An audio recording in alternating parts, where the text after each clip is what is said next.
పరిశుద్ధుడా, మహోన్నతుడా, మీ ఘనమైన శ్రేష్టమైన నామముకు స్తోత్రములు నా తండ్రి.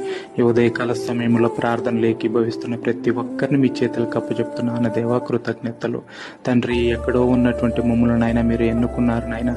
ఎన్నికే లేనటువంటి మమ్మల్ని నాయన మీరు ప్రత్యేకంగా ఎన్నుకున్నారు. అందరిని బట్టి స్తోత్రములు నాయన. మా ద్వారా ఏమైనా తప్పులు జరుగుంటే క్షమించండి నా తండ్రి. మా ద్వారా నాయన మీ హృదయాన్ని గాయపరుచుంటే క్షమించండి నా తండ్రి. నాయన మా పాపము ద్వారా నాయన మీ నామంకు నాయన చెడు పేరు తెచ్చుంటే క్షమించండి నా తండ్రి. అయ్యా మమ్మల్ని బలపరచండి నాయన. మా హృదయాలు నాయన మీ కొరకై జీవించేలాగా ఆశీర్వదించండి నా తండ్రి. దేవ మా హృదయాలు లోకానుసారంగా కాకుండా నాయన, లోక పాపముకుండా కాకుండా నాయన, మీ యొక్క పరిపూర్ణమైన హృదయము నాయన ఘనపరిచేటువంటి విధముగా మమ్మల్ని ఆశీర్వదించి బలపరచండి నా తండ్రి. మీ కొరకై జీవించి మీ కొరకై బ్రతుకులాగిన మమ్మల్ని దీవించి కాపాడమని కోరుకుంటూ యేసు పరిశుద్ధమైన నామములో అడిగి వేడుకుంటున్నాను తండ్రి. ఆమేన్. Download ShareChat.